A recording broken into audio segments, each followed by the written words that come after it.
En octubre de 1347, 12 barcos mercantes fondearon en Sicilia, en el sur de Italia. Ningún comerciante llegó a desembarcar. Tampoco se descargó ni una sola mercancía. Solo había cadáveres tendidos por todas partes y unos pocos hombres agonizando en sus últimos estertores. En los años siguientes, la peste que traían aquellos barcos acabaría con la vida de cientos de millones de personas. Sembró el pánico en cada rincón del continente. Solo un pequeño pueblo consiguió resistir a la que sería la mayor catástrofe epidémica de la historia. Pero, ¿cómo lo consiguió? A mediados del siglo VI, en el Imperio Romano, surgió una enfermedad extraña.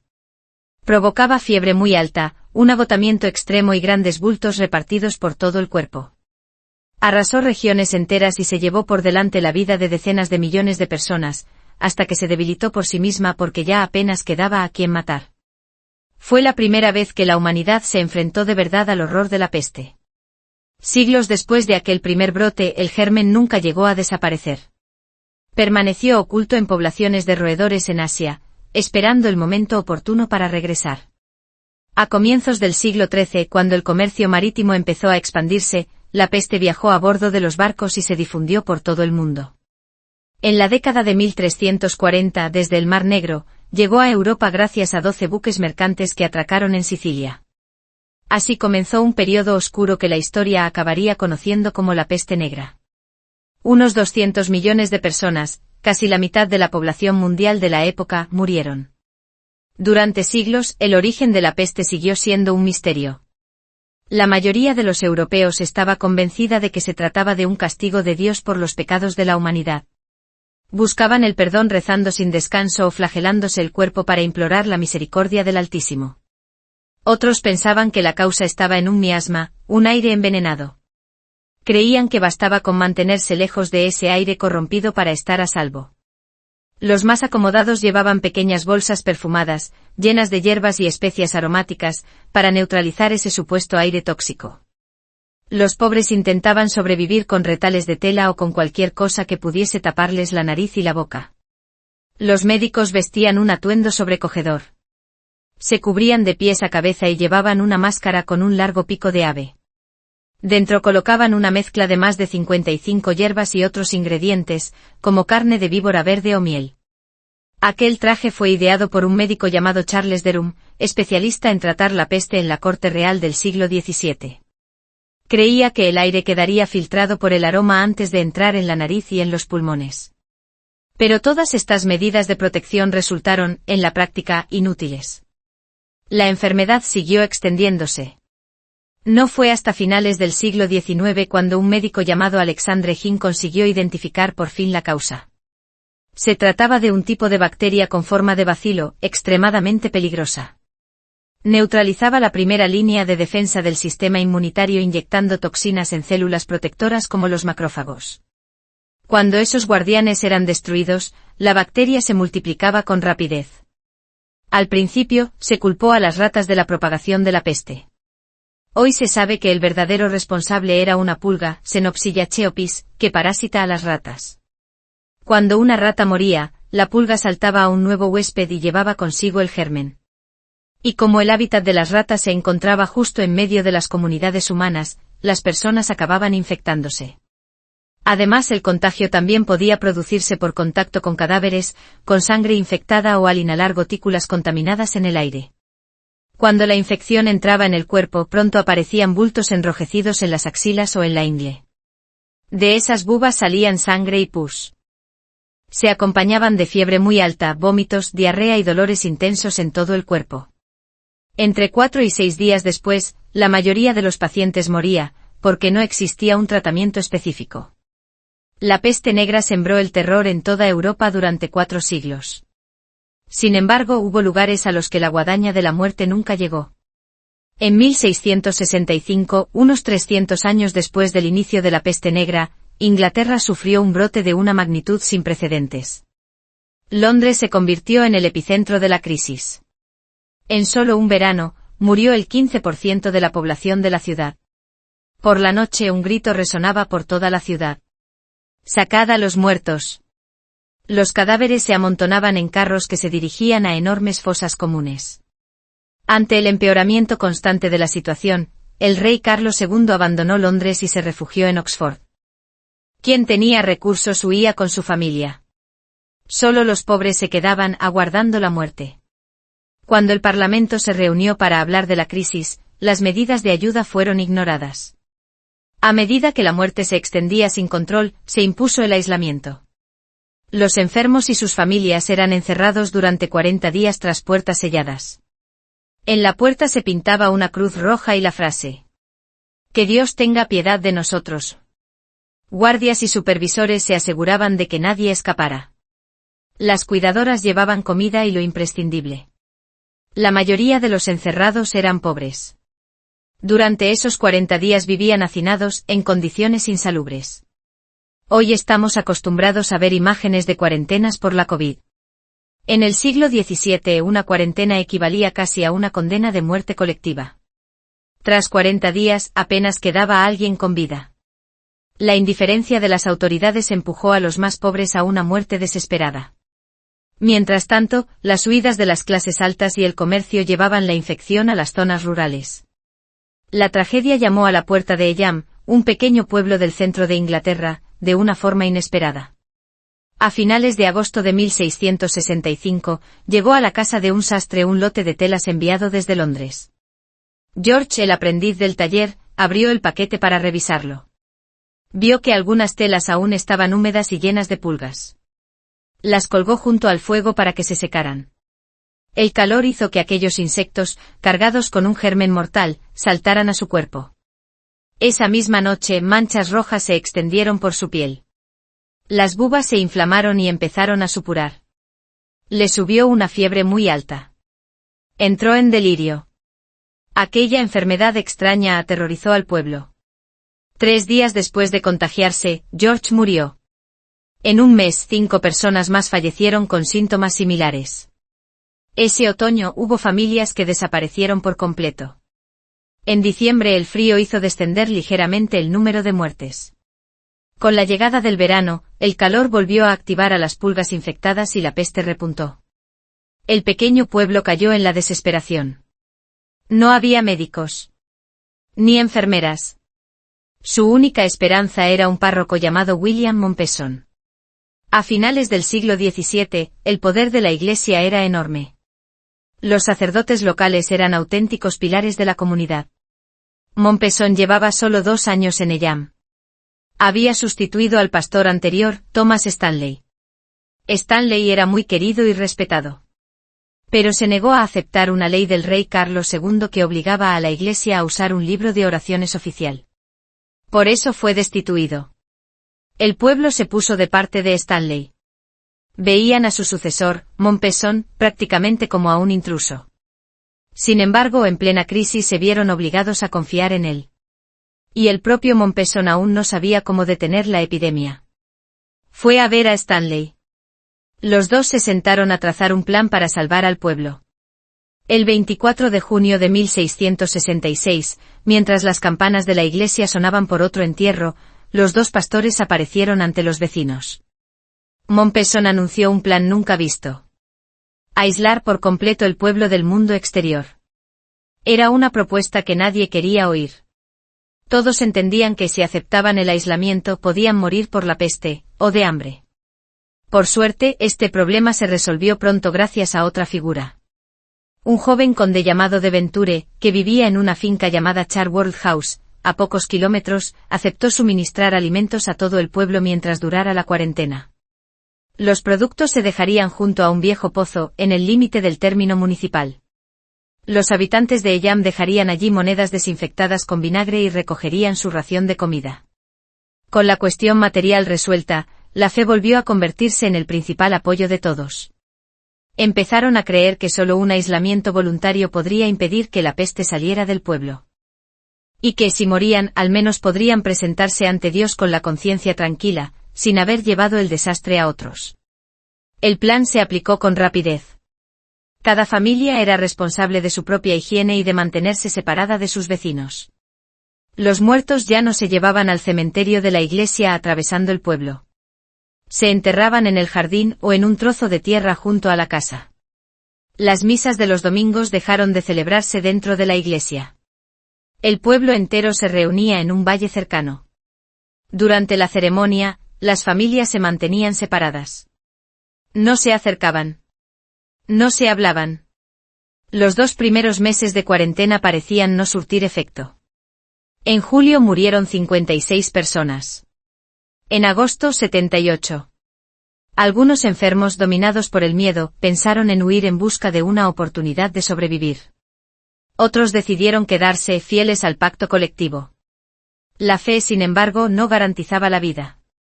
Emide era una joven de 20 años. Tenía un prometido llamado Roland, en el pueblo vecino de Stone y Middleton. Vivía justo enfrente de la casa del sastre donde había muerto George. La peste se llevó pronto a toda su familia. Cuando se anunció la cuarentena, Roland siguió intentando visitarla, arriesgándose al contagio. Ella se negó. Para mantenerse a salvo, se veían en una garganta rocosa a las afueras, el mismo lugar donde se celebraban ahora las misas dominicales. Se sentaban lejos el uno del otro. Se miraban en silencio. Nunca se tocaban. Apenas hablaban. Hasta que un día Emide dejó de aparecer. Solo cuando la epidemia terminó, Roland supo que su prometida había muerto. En medio de aquel tiempo oscuro con el pueblo cubierto de dolor y luto, ocurrieron también cosas extraordinarias. Algunas personas nunca enfermaron, aunque toda su familia había caído. Una de ellas fue Elizabeth Hancock. La familia Hancock vivía en las afueras del pueblo. Por eso, al principio, se libraron de la enfermedad.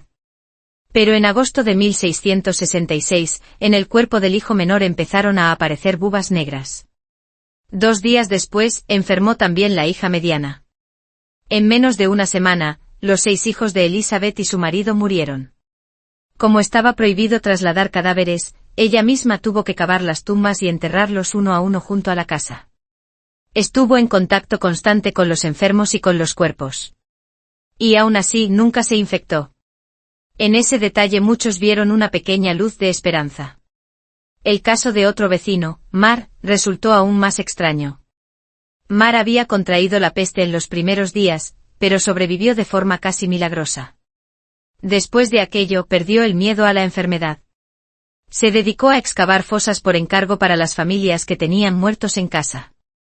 Cuando alguien vivía solo, entraba en la vivienda, tomaba algunos objetos de valor como pago y luego transportaba el cuerpo al cementerio. Tocó con sus manos cientos de cadáveres infectados sin ninguna protección.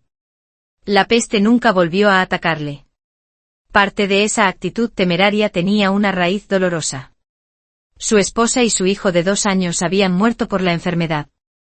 El propio Mompesson, que se había volcado en sostener el ánimo de sus feligreses, terminó completamente exhausto.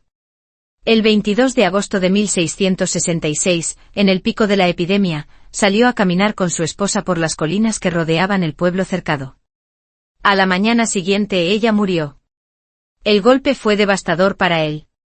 Y sin embargo, a partir de esa fecha la peste empezó a remitir. En otoño de 1666, el ritmo de las muertes fue disminuyendo poco a poco. El 1 de noviembre se anotó el último nombre en el registro de entierros. Cuando llegó el invierno, la epidemia en Eyam había terminado. Pero, ¿qué había detenido realmente aquella pesadilla? Las historias de supervivencias casi milagrosas se extendieron por toda Inglaterra. Circulaban incluso relatos sobre personas que habían salido vivas de sus tumbas. ¿Eran ciertas esas historias? ¿O solo leyendas? Y en realidad, ¿cuántos habitantes de Eyam habían logrado escapar de la guadaña de la muerte? Un estudio epidemiológico publicado en 2016 utilizó los libros parroquiales elaborados por Stanley y Mompesson y los cruzó con los registros de impuestos de 1664.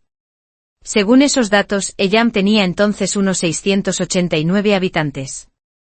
257 personas murieron por la peste. 432 sobrevivieron. Es decir, tras más de un año conviviendo con la enfermedad, el 63% del pueblo consiguió sobrevivir. Durante mucho tiempo se pensó que la suciedad y el hacinamiento de las ciudades elevaban las tasas de contagio y muerte. Se creía que el campo menos poblado ofrecía cierta protección. Un historiador inglés llamado Justin Champion examinó los registros de Londres en busca de pistas. Usó métodos de análisis modernos y enlazó los datos fiscales con las listas de entierros. El resultado fue sorprendente. La pobreza, la mala higiene y el hacinamiento no se relacionaban de forma clara con la mortalidad. Ante la peste, ricos y pobres morían por igual. La situación aislada de Eyam y sus amplios espacios tampoco bastaban para frenar la propagación. Entonces, ¿cómo explicar ese porcentaje tan alto de supervivientes? ¿Por qué algunas personas enfermaban y otras no? Los estudios de epidemias en grandes poblaciones muestran siempre el mismo patrón. Los desenlaces individuales nunca son idénticos. No todo el mundo se contagia. Y no todos los contagiados mueren. Cada bacteria patógena sigue sus propias reglas. Se suele atribuir esa diferencia a la alimentación, al entorno o a una resistencia innata. La ciencia ha revelado otra pieza clave. La respuesta del organismo ante las infecciones depende en gran medida del genoma que heredamos. Un investigador llamado Stephen O'Brien propuso una hipótesis audaz. Quizá los supervivientes de Eyam tenían una protección genética. Si era así, esa huella debía seguir presente en sus descendientes. Para comprobarlo se recogieron muestras de ADN de los habitantes actuales cuyos antepasados habían vivido la peste en el pueblo. Mientras esperaban los resultados, O'Brien se fijó en una variante concreta, CCR5 delta 32. Una mutación conocida por su papel en el sistema inmunitario. Si esa variante no aparecía en las muestras, la hipótesis se vendría abajo. Si aparecía, podía abrir una nueva puerta para la medicina. Para que un microorganismo consiga entrar en el cuerpo, necesita un receptor, una especie de puerta de acceso a la célula humana. La bacteria de la peste aprovechaba ese mecanismo. Primero se apoderaba de los glóbulos blancos, las propias células destinadas a defendernos de ella. Se ocultaba dentro de esas células y viajaba con ellas hasta los ganglios linfáticos. Allí salía de su escondite y atacaba el corazón mismo del sistema inmunitario. El resultado era un cuerpo sin capacidad de defensa. Esa habilidad para secuestrar las defensas convirtió a la peste en una auténtica pesadilla médica. La hipótesis decía que delta 32 podía bloquear esa puerta de entrada y evitar que la bacteria llegara a penetrar. Tras 3 semanas de pruebas en el University College London, llegaron los datos. Delta 32 estaba presente en el 14% de las muestras. ¿Pero qué significaba realmente esa cifra? ¿Podía considerarse un legado directo de la epidemia de Eyam? La única forma de saberlo era comparar con otras regiones. O'Brien reunió a un equipo internacional y elaboró un mapa mundial de la distribución de delta 32. En África, América del Sur y el Lejano Oriente, la variante apenas aparecía. En cambio, el porcentaje hallado en Eyam coincidía con el de zonas europeas muy castigadas por la peste. También se encontró en América del Norte, donde gran parte de la población desciende de europeos que sobrevivieron a aquellas epidemias. Delta 32 es, en esencia, un error genético. La mayoría de las mutaciones de este tipo desaparece con el tiempo, a menos que ofrezcan una ventaja clara para sobrevivir. Si esta variante podía detener la peste, ¿por qué hubo personas que enfermaron y aún así vivieron? O'Brien propuso una explicación convincente. Elizabeth, la mujer que enterró a toda su familia, nunca se contagió pese a estar en el centro mismo de la epidemia. Para disfrutar de una protección total, habría necesitado 2 copias del gen, una heredada de cada progenitor. Otros, como Margaret o Blackwell, tendrían solo una copia. En ellos la bacteria lograba entrar, pero delta 32 ralentizaba el avance de la infección. Ese retraso daba tiempo al sistema inmunitario para reaccionar y expulsar el germen. Por eso lograban escapar de la muerte. El descubrimiento de delta 32 no solo ayudó a explicar la resistencia de los habitantes de Eyam. Abrió también un nuevo camino para la medicina moderna. Especialmente frente al virus de la inmunodeficiencia humana, el VIH. En 1996, los investigadores vieron por primera vez que delta 32 podía bloquear el receptor que utilizaban la mayoría de las variantes del VIH para entrar en las células inmunitarias. El hallazgo desató una carrera entre las compañías farmacéuticas. El objetivo era imitar ese mecanismo natural y convertirlo en un medicamento. Hoy algunos pacientes de VIH han logrado curarse por completo gracias a trasplantes de células madre procedentes de donantes que tenían la variante Delta 32. Los casos son todavía muy pocos, pero bastan para alimentar la esperanza de un futuro en el que la humanidad pueda librarse de esta enfermedad. En la actualidad, Eyam es un pequeño pueblo tranquilo en el corazón de Inglaterra. En el nuevo siglo, su población no llega a 1000 habitantes, apenas un poco más que antes de la peste. Los vecinos conservan muchas de las señas de identidad de la vieja tierra de la niebla. Hay tabernas, cafés acogedores, una iglesia antigua. El turismo en Eyam se ha desarrollado con fuerza. Quien visita el pueblo ve placas verdes en muchas fachadas. En ellas están grabados los nombres de las familias que perdieron a sus seres queridos durante la peste. Son marcas imborrables. Un recordatorio silencioso para cada visitante. Puede que la vida de la que disfrutamos hoy sea posible gracias al valor de quienes, siglos atrás, decidieron enfrentarse a la muerte para proteger a los demás.